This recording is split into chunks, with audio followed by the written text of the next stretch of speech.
Little Rock Nine.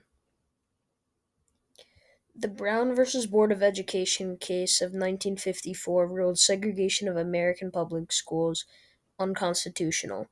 Beginning in September 1957, high schools would be the first institutions to integrate this. Little Rock Central High School, which began in 1927, was one of them.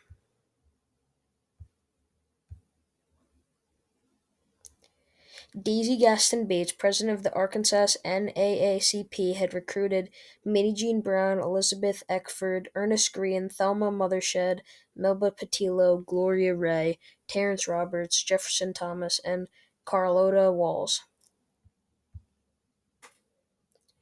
Governor Orville Faubus declared on September 2nd, 1957, that the Arkansas National Guard would be called in to prevent African American students from entering Central High School, stating that it was for their personal safety. Faubus warned that allowing black kids inside the school would result in violence and bloodshed in a televised address. Elizabeth Eckford arrived at the school by herself 2 days after Governor Faubus called the National Guard.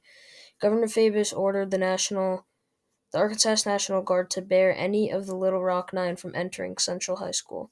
A photograph of Eckford, alone with a notebook in her hand, bravely approaching the school while a mob of hostile and screaming white students and adults surround her, is one of the most iconic images from that day. The image was widely printed and aired in the United States and overseas, drawing national and international attention to the Little Rock controversy.